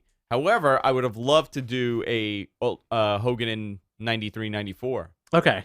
We could do that another time. All right, what was the other one? So it's I want to do the Sting one. Let's do it. What if Sting signed with WWE instead of TNA in 2007?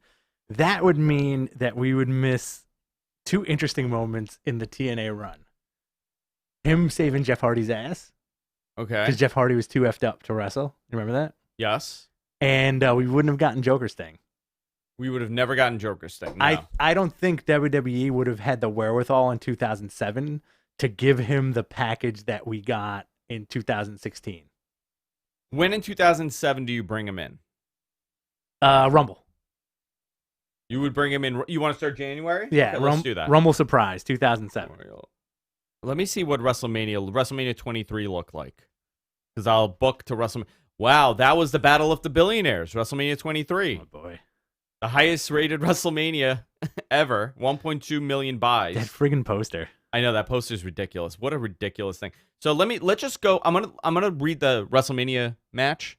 Yeah. Right? Do you want to do the Rumble or no?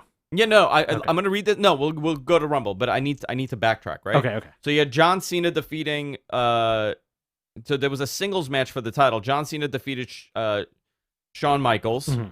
You got Melina and Ashley. You got Bobby Lashley defeating Umaga with Donald Trump in his corner. Mm-hmm. The ECW Originals defeated the New Breed. You had Undertaker versus Batista. You had Chris Benoit defeating MVP. Khali and Kane. Mm-hmm. Kennedy defeated CM Punk, Edge, Finlay, Jeff Hardy, King Booker in the ladder match. Matt Hardy and Randy Orton in a Money in the Bank match. And Carlito and Ric Flair defeated Chavo and Greg Hams.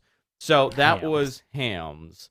So that was the WrestleMania. That was a WrestleMania. So let's go to Royal Rumble.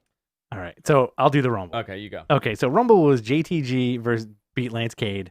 Hardy Boys beat Eminem. Lashley beats Test by countout. Wow, Test. Batista beat Mr. ECW Kennedy. Test. Yes. For the title. Batista beats Mr. Kennedy for the World Heavyweight Championship. John Cena beats Umaga. Yeah. Last man standing for the WWE Championship. And Undertaker wins by last eliminating Shawn Michaels. So there you go. Right? Last two men in the ring. Eliminate Shawn. Did you hear the crows? Undertaker clothesline Shawn out. Eliminates him. And he does his whole thing. He's on the floor doing this. And all of a sudden you hear... No, he would come out he wouldn't have had that song. He would have had his old crow music. You hear it, you see him show up, and it fades to black. Okay. Monday night, Undertaker comes out because remember he has to decide who he's facing. Okay. And he's about to make his announcement on who he's going to face for the title. Is it going to be John Cena for the WWE title, or is it going to be Batista for the World Heavyweight Championship? And as he's about to announce it, yeah. Okay. Hear it. He floats into the ring. Down from the rafters. Okay. Here's Sting. You do a face-off. It's a dream match. Mm-hmm. Blah, blah, blah. They're doing this whole thing, and they fade to black, and it's over, and now you have this match. So, Undertaker forsakes his title match to face Sting. Because it's bigger than the title.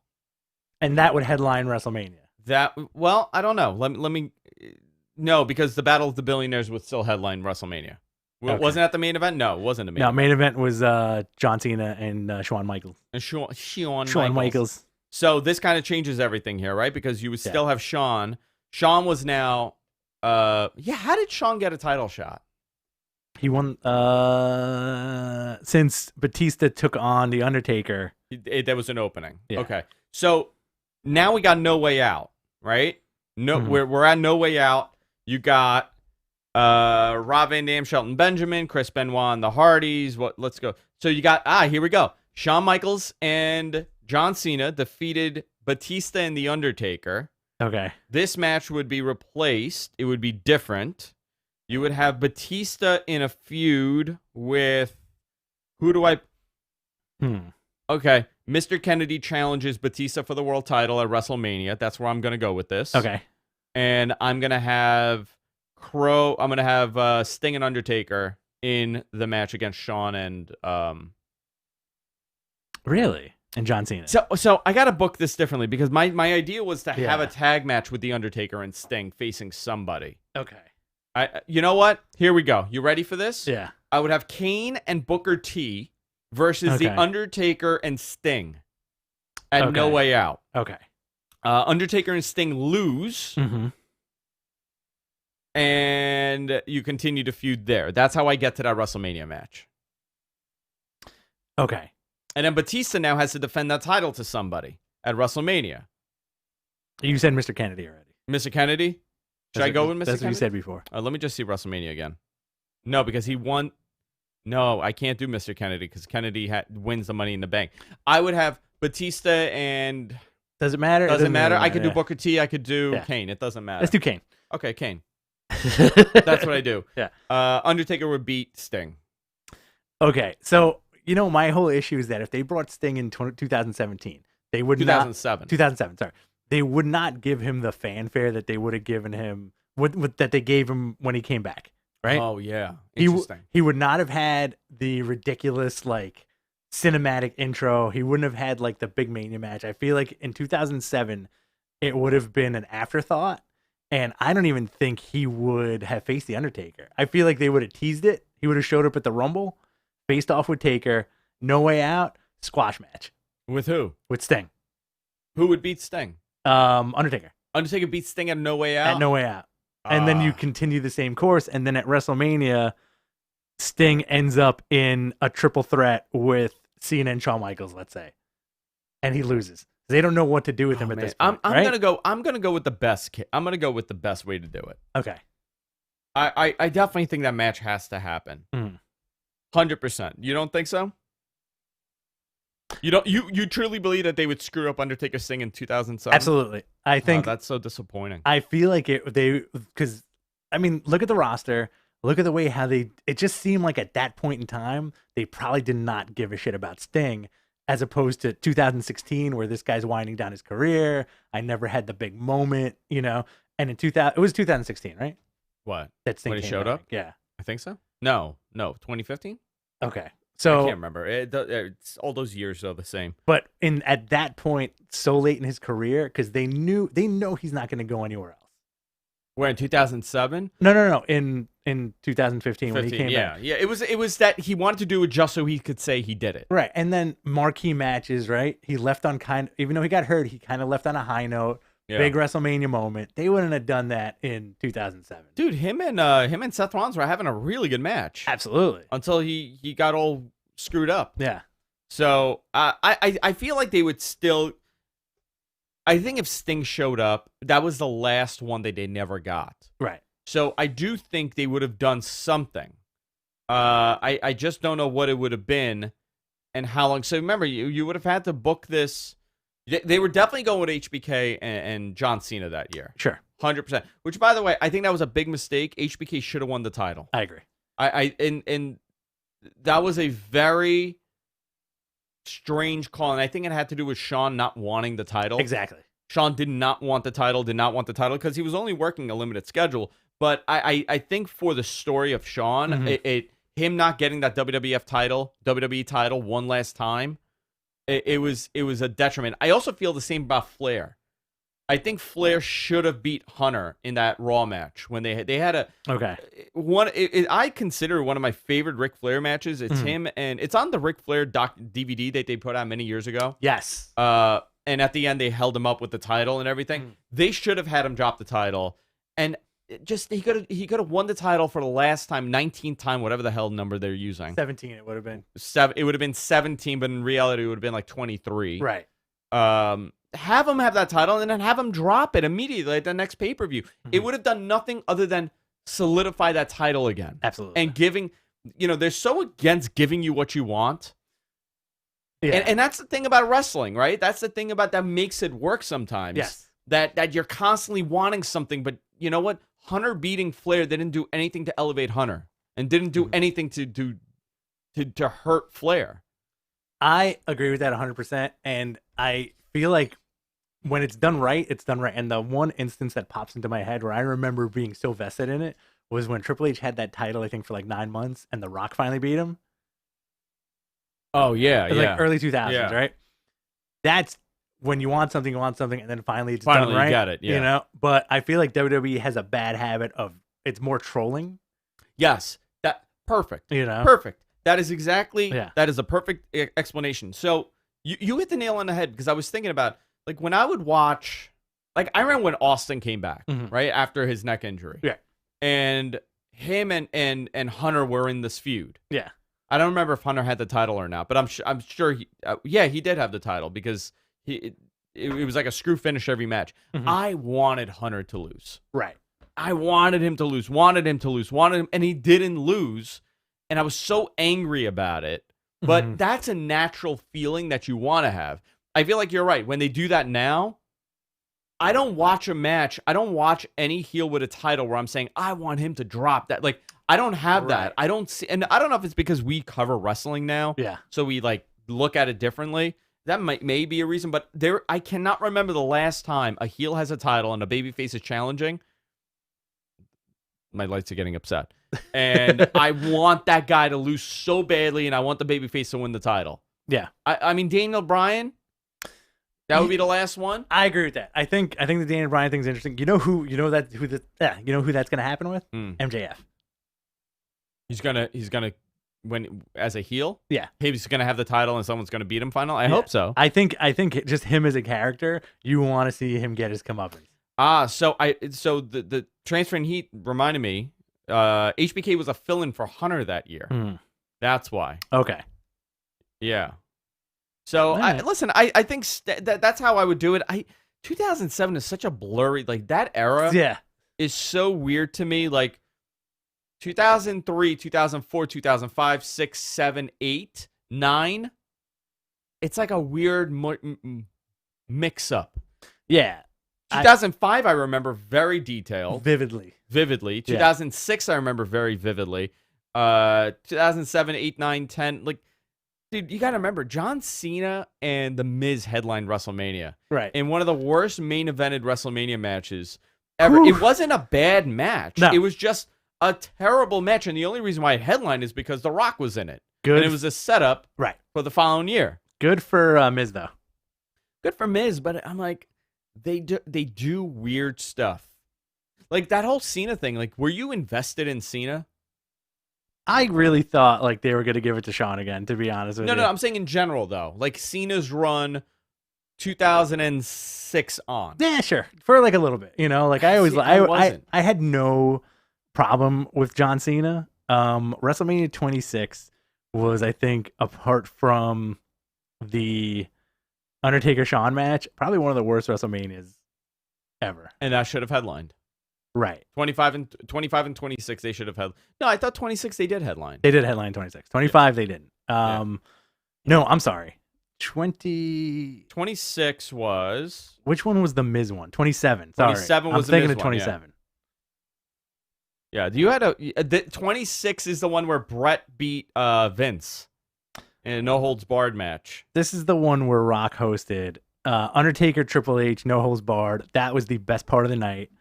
And then the rest of it was just kind of like blah. Miz with Alex Riley. Miz with Alex. What happened to Alex the Raging Bull Riley? Oh, boy. And that was a 20-minute match, too. But this WrestleMania got a mixed review. Canadian Online Explorers, I have no idea what the hell that is, gave it, it's called canoe.com, gave it a 6.5 out of 10. The World Championship match received an 8 out of 10. Wow. Undertaker Triple H got an 8.5 out of 10, which is pretty fair. WWE title match got a 5 out of 10. Wow. CM Punk, Randy Orton, 7 out of 10. Yeah, there were some decent matches. Oh, this was a no contest that Sheamus and Daniel Bryan went to a no contest. Right. In a lumberjack match. Great Khali defeated Sheamus. Won by elimination in a battle royal. Edge with Christian defeated Alberto Del Rio for the title. And I believe he relinquished the title right after that, right? The next day. Was that the... Yes. Yeah. Yes. Cody defeated Ray. Big Show, Kane, Kofi, Santino Marella defeated the Core. Corre. Stupid. Because, another edgy name by WWE. Randy Orton defeated CM Punk. Michael Cole with Jack Swagger defeated Jerry Lawler.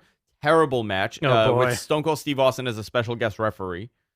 Undertaker defeated Triple H in 29 minutes. And John Morrison, Snooki, and Trish Stratus defeated Dolph Ziggler and Lay Cool. Yeah, not the best Mania. And Miz and, no, not the best Mania. So there you have it. Snooki. Sting. Stanger. The Stanger. I hope that helped. I think that was fun. Snooki did get a huge pop. She did get a huge pop. She's very orange like Garfield. She's very orange like Garfield. That's it, guys. I think we're done. Awesome. Very cool. All right, guys. That's it for this week. Remember, follow Rich, BTC Rich on Twitter. I'm Adrian on Twitter. Mattman Podcast on Twitter. You can follow us. We're everywhere. Also on Instagram. Mattman Podcast on Instagram. Give us a follow there. Constantly posting information there. We got an awesome Facebook group. Facebook.com. Just search Mattman Podcast or Mattman Discussion Group. You'll find it right there. Join the group there. We got about 14,000 members in there. Awesome stuff. Patreon.com/Mattman Podcast. You can fund us there as little as $1 per month. And, of course, all your super chat support, we really, really appreciate it. Guys, so you guys gave a bunch of money to get a new chair. Send me some links for chairs that you want to see in the studio. We're going to leave it up to the audience. I'm going to pick 4 chairs, and you guys are going to vote which one I get. Now, I'm not doing like a Hello Kitty one. I don't want to waste your money. I need an actual chair. So you guys pick it. I would love to make this a bit, but I got to sit in the studio and do other shows too with this chair. How much did we raise? 200? $240. Cool. Yeah, let's do a chair poll on Twitter. Let's do a chair poll. Let's do four chair choices and then do a poll. Send me your links. All right, guys. See you next time. Take care. Awesome. Thank you, everybody. That was fun. That was a lot of fun. Ooh, my neck. Ugh. I'm going to go tan myself. I'm going to go and put so much self-tanner on right now. Are you really? Mm-hmm. You want me to help you? Yeah. I'm going to get nude and do it on the air. Yeah. All right. Thank you, everybody. I'll see you next week. Take care. Yeah, that's it.